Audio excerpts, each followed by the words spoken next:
আমরা এখন দেখব সেল মডিউলটি। সেল মডিউল প্রথমে রয়েছে সেল প্রোডাক্ট, অর্থাৎ আপনি যে কোনো প্রোডাক্ট এখান থেকে এসে এন্ট্রি করে সেল দেখাতে পারেন। এই মডিউলটিতে আপনি চাইলে প্রোডাক্ট সিরিয়াল দিয়েও এন্ট্রি করতে পারেন। আমার যে কোনো একটি প্রোডাক্টের যদি সিরিয়াল আমার প্রোডাক্ট থাকে সেটি শুধু স্ক্যান করব। যেমন ধরুন এই প্রোডাক্টটি আমি স্ক্যান করব।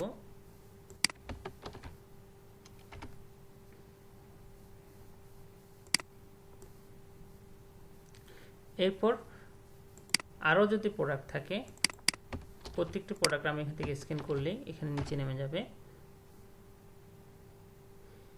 এভাবে করে আমি চাইলে প্রোডাক্টগুলো গিফট হিসেবে দিতে পারি, রিপ্লেস হিসেবে এন্ট্রি করতে পারি। অর্থাৎ আমার কোনো একটি প্রোডাক্ট যদি একটি প্রোডাক্টের অন্য কোনো একটি প্রোডাক্ট গিফট থাকে, সেক্ষেত্রে গিফট সিলেক্ট করলে ওই প্রোডাক্টের প্রাইসটি আর ইনক্লুড হবে না, সেটি ফ্রি হিসেবে এর সাথে অ্যাড হবে।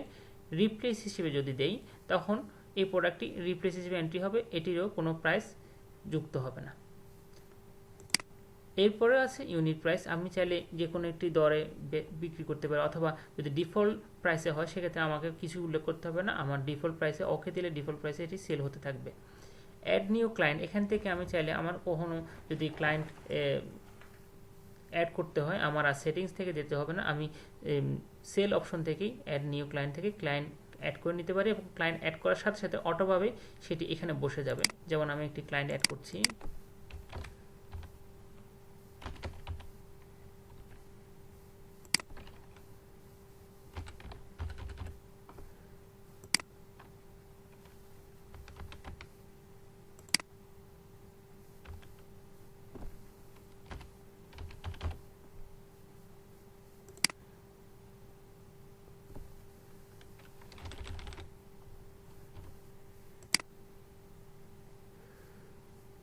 প্রোডাক্টটি যদি পেমেন্ট অপশন ডিউ হয় তখন সেটি আমি সিলেক্ট করব ডিউ, অথবা নর্মালি এটি ক্যাশ হিসেবে থাকবে।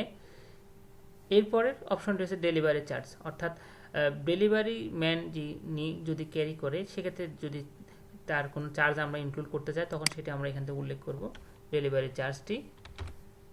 ডিসকাউন্ট, এখান থেকে এসে আমি চাইলে একটি ইন্ডিভিজুয়াল টোটাল ইনভয়েসের উপর ডিসকাউন্ট দিতে পারি, আর যদি শুধুমাত্র একটি নির্দিষ্ট প্রোডাক্টের ডিসকাউন্ট তখন সেটি আমরা এখান থেকে উল্লেখ করে ডিসকাউন্ট দিতে পারি। এখান থেকে যদি উল্লেখ করি তখন ডিসকাউন্টটি উল্লেখ করার পর আমরা আপডেট দেব।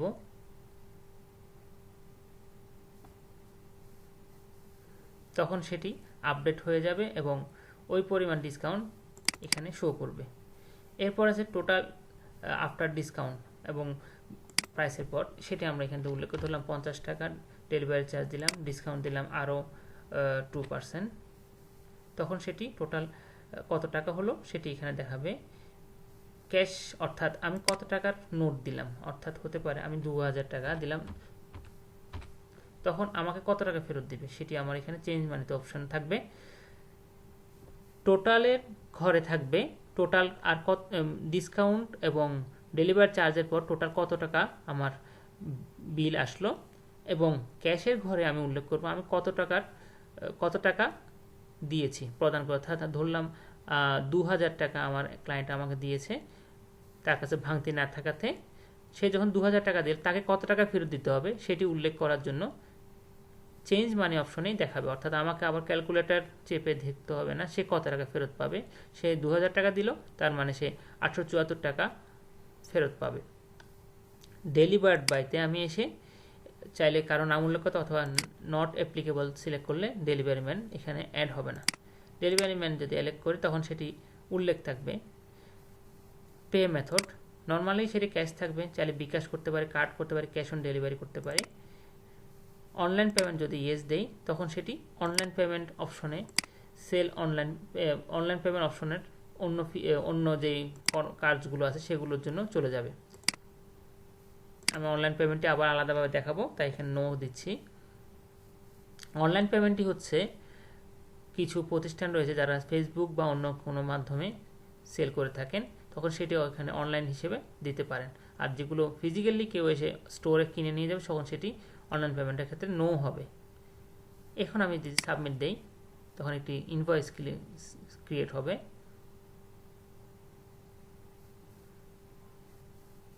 দেখুন আমি যেহেতু প্রোডাক্টটি ক্যাশে সেল করেছি তাই এটি পেড দেখাচ্ছে, আর যদি ডিউতে সেল করতাম সেটি পেড দেখাতো না। আমার যেহেতু সিরিয়াল নাম্বার দিয়েছে তাই সিরিয়াল নাম্বার সহ এখানে উল্লেখ হচ্ছে প্রত্যেকটি সিরিয়াল নাম্বার। যদি আমাদের এগুলো ওয়ারেন্টি থাকতো তখন ওয়ারেন্টিটা সহ এখানে উল্লেখ থাকতো। সাব টোটালের ঘরে এখানে ডেলিভারি চার্জটা সহ যোগ হয়ে কত টাকা আসলো সেটি উল্লেখ থাকছে, পেড কত করেছে সেটি উল্লেখ থাকছে।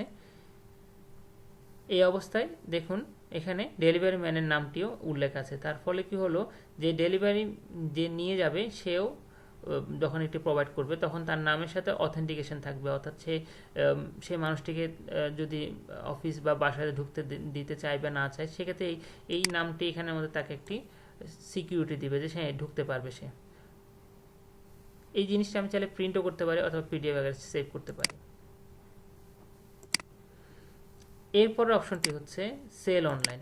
সেল অনলাইন অপশনে গেলে এখানে কিছু অপশন অটোভাবে সিলেক্ট হয়ে যাবে, যেমন pay method cash on delivery হবে, অনলাইনের জায়গায় ইয়েস হবে এবং পেমেন্টটা ডিউ হবে।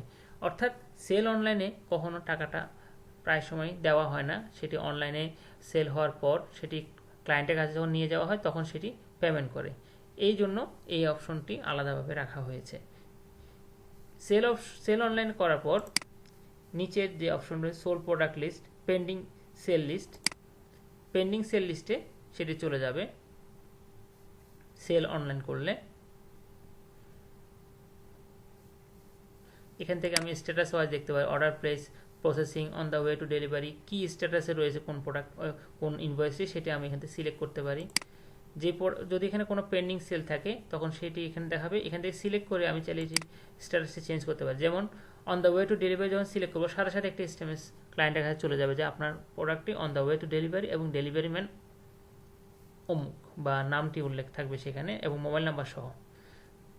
এরপর প্রত্যেকটি স্ট্যাটাসে যেন আমি চাইলে এসএমএস এনাবল করে নিতে পারি। এরপরের রয়েছে sold product list. Sold product লিস্টে আমার যেই প্রোডাক্টগুলো সেল করলাম সেই প্রোডাক্টগুলোর লিস্টই থাকবে এখানে, তার কিছু ডিটেলস সহ। আমি এখান থেকে চাইলে আবার ইনভয়েসটি দেখতে পারি, রিটার্ন করতে পারি, এডিট করতে পারি এবং টোটাল কত টাকা সেল হলো সেটা এখান থেকে দেখতে পারি। অর্ডার অপশনটিতে রয়েছে যেসব প্রোডাক্ট আমাদের অর্ডার প্রোডাক্ট, যেমন ধরুন টেলারিং প্রোডাক্ট অথবা অন্য কোনো প্রোডাক্ট যেগুলো অর্ডারের মাধ্যমে তৈরি হয় সেই অর্ডারগুলো এখান থেকে দেখতে পারি। অর্ডার প্রোডাক্টে এসে আমি প্রোডাক্টগুলো অ্যাড করব, অর্ডার প্রোডাক্ট, এবং প্রি অর্ডারে এসে আমি অর্ডারটি প্লেস করব। সেটি কি রেগুলার প্রোডাক্ট না আর্জেন্ট প্রোডাক্ট সেটি উল্লেখ করব। রাইট অর্ডার ডেলিভারি ডেট যখন সিলেক্ট করব তখন আমাকে এখানে নোটিফিকেশন দিবে ওই ডেটটি আসার আগে যে আপনার এইটি ডেলিভারির জন্য সময় চলে এসেছে, তখন আমি আমার প্রোডাক্টটি রেডি করার জন্য হাতে সময় পাব। এরপর রয়েছে অনলাইন সেল লিস্ট। শুধুমাত্র অনলাইনে যেসব সেল হচ্ছে সেগুলোর জন্য আলাদা করে একটা লিস্ট এখানে থাকবে, সেখান থেকে আমি দেখতে পারবো আমার টোটাল অনলাইনে কত সেল হলো, অফলাইনে কত সেল হলো। Slow and fast moving. Slow and fast মুভিংটি হচ্ছে খুব দারুণ একটি অপশন। এটির মাধ্যমে আমি দেখতে পারবো আমার কোন প্রোডাক্টটি সবচেয়ে বেশি সেল হচ্ছে, কোন প্রোডাক্টটি সবচেয়ে কম সেল হচ্ছে এবং কোন প্রোডাক্টটি কী পরিমাণ সেল হয়েছে, এবং চাইলে আমি নির্দিষ্ট একটি প্রোডাক্ট এই ডেট থেকে এই ডেটের মধ্যে কতবার সেল হয়েছে তাও দেখতে পারি। এরপর হচ্ছে সেল প্রফিট রিপোর্ট। এইটি হচ্ছে যে আমার টোটাল একটি প্রফিট রিপোর্ট আমি এখান থেকে দেখতে পারি। অর্থাৎ আমার যেমন এই প্রোডাক্টটি